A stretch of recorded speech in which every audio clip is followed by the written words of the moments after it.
એક કવિના અદ્ભુત શબ્દ છે એ આપણે કીર્તન સાંભળી અને એના પછી આપણે કથાની સમાપ્તિ કરશું. ભાવ ધરી ભજવા ભગવાન, સુખ દુઃખ તો આવે જીવનમાં. ભાવ ધરી ભજવા ભગવાન, સુખ દુઃખ તો આવે સંસારમાં. ભાવ ધરી ભજવા ભગવાન, સુખ દુઃખ તો આવે સંસારમાં. હરે ભાવ ધરી ભજવા ભગવાન, સુખ દુઃખ તો આવે સંસારમાં. ભાવ ધરી ભજવા ભગવાન, સુખ દુઃખ તો આવે સંસારમાં. દુઃખમાં ડરવું નહીં ને હિંમત ન હારવી. દુઃખમાં ડરવું નહીં ને હિંમત ન હારવી. હળવેથી જીવની ને મોડી હકારવી. હળવેથી જીવનની હોડી હંકારવી. શ્રીજીને સોંપી સુકાન, સુખ દુઃખ તો આવે સંસારમાં. અરે શ્રીજીને સોંપી સુકાન, સુખ દુઃખ તો આવે સંસારમાં. ધરી ભજવા ભગવાન, સુખ દુઃખ તો આવે સંસારમાં.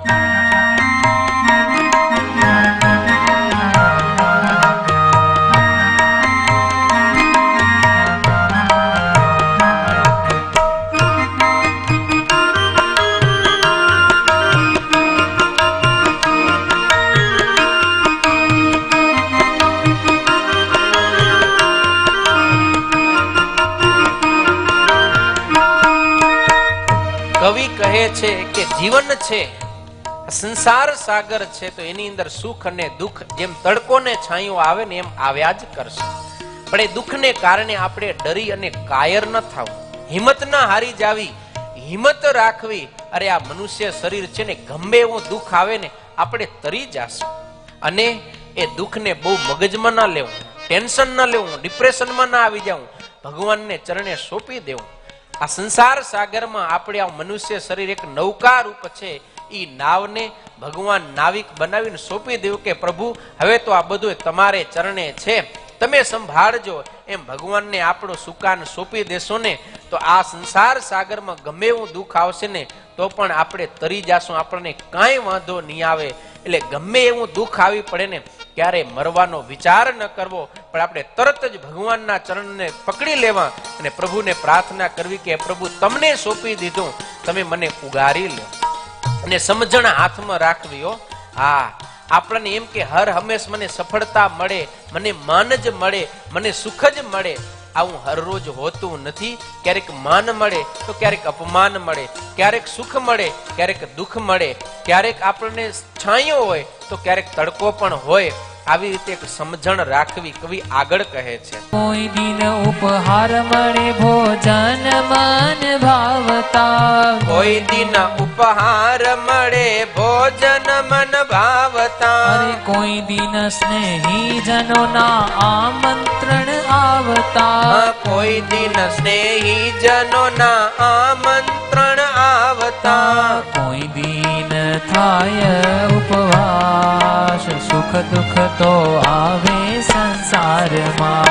ભાવ ધરી ભજવા ભગવાન, સુખ દુઃખ તો આવે સંસારમાં. કોઈ દિન ફૂલહાર મળે વિવાહની વધાઈ. કોઈ દિન ફૂલહાર મળે વિવાહની વધાઈ. કોઈ દિન ઘર આંગણીએ મંગળ ગીતો ગવાય. કોઈ દિન ઘર આંગળીએ મંગળ ગીતો ગવાય. કોઈ દિન રુદન નારાજ, સુખ દુઃખ તો આવે સંસારમાં. કોઈ દિન રુદન નારાજ, સુખ દુઃખ તો આવે સંસારમાં. અરે ભાવ ધરી ભજવા ભગવાન, સુખ દુઃખ તો આવે સંસારમાં. ભાવ ધરી ભજવા ભગવાન, સુખ દુઃખ તો આવે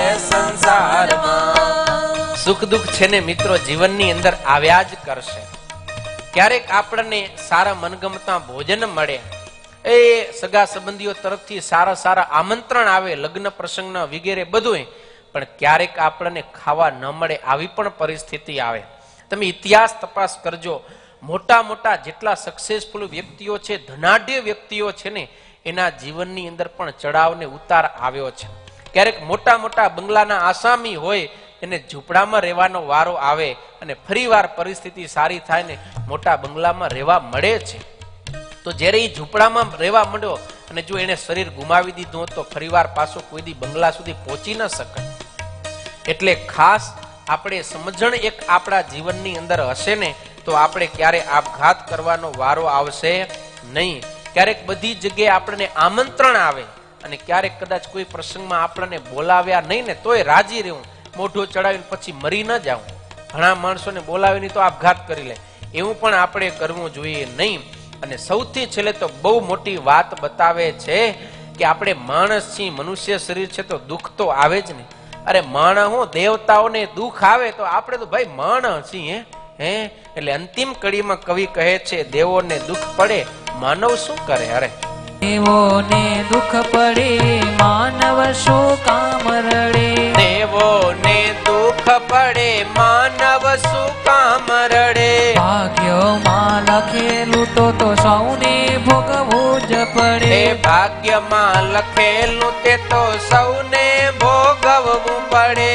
કાયર ના બનવું લગાર, સુખ દુઃખ તો આવે સંસારમાં. અરે કાયર ના બનવું લગાર, સુખ દુઃખ તો આવે સંસારમાં. અરે ભાવ ધરી ભજવા ભગવાન, સુખ દુઃખ તો આવે સંસારમાં. ભાવ ધરી ભજવા ભગવાન, સુખ દુઃખ તો આવે સંસારમાં. સુખ દુઃખ તો આવે સંસારમાં.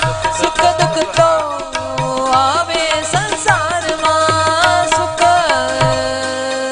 દુઃખ આવે સંસારમાં. દેવોને દુઃખ પડે માનવ શું કામ રડે. હે દેવતાઓની પણ આપણે કહાનીઓ સાંભળી છે, ઇતિહાસ બોલે છે, ભાગવત, મહાભારત, રામાયણ ઇત્યાદિ. દેવતાઓને પણ સ્વર્ગનો રાજ છોડી અને પૃથ્વી પર દરની ઠોકર ખાવાના દિવસો આવ્યા છે. તો દેવતાઓને દુઃખ પડે છે તો આપણે તો માણસ છીએ, જીવનમાં દુઃખ સુખ એ તો આપણા પ્રારબ્ધ કર્મને અનુસારે આવે.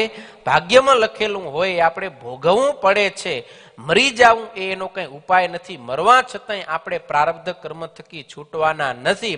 એટલા માટે બિલકુલ કાયર ન બનવું, ભગવાનને બધું સોંપી મોજથી આપણે તો જિંદગી જીવી, કારણ કે ફરીવાર આપણને આવો મોકો મળવાનો નથી.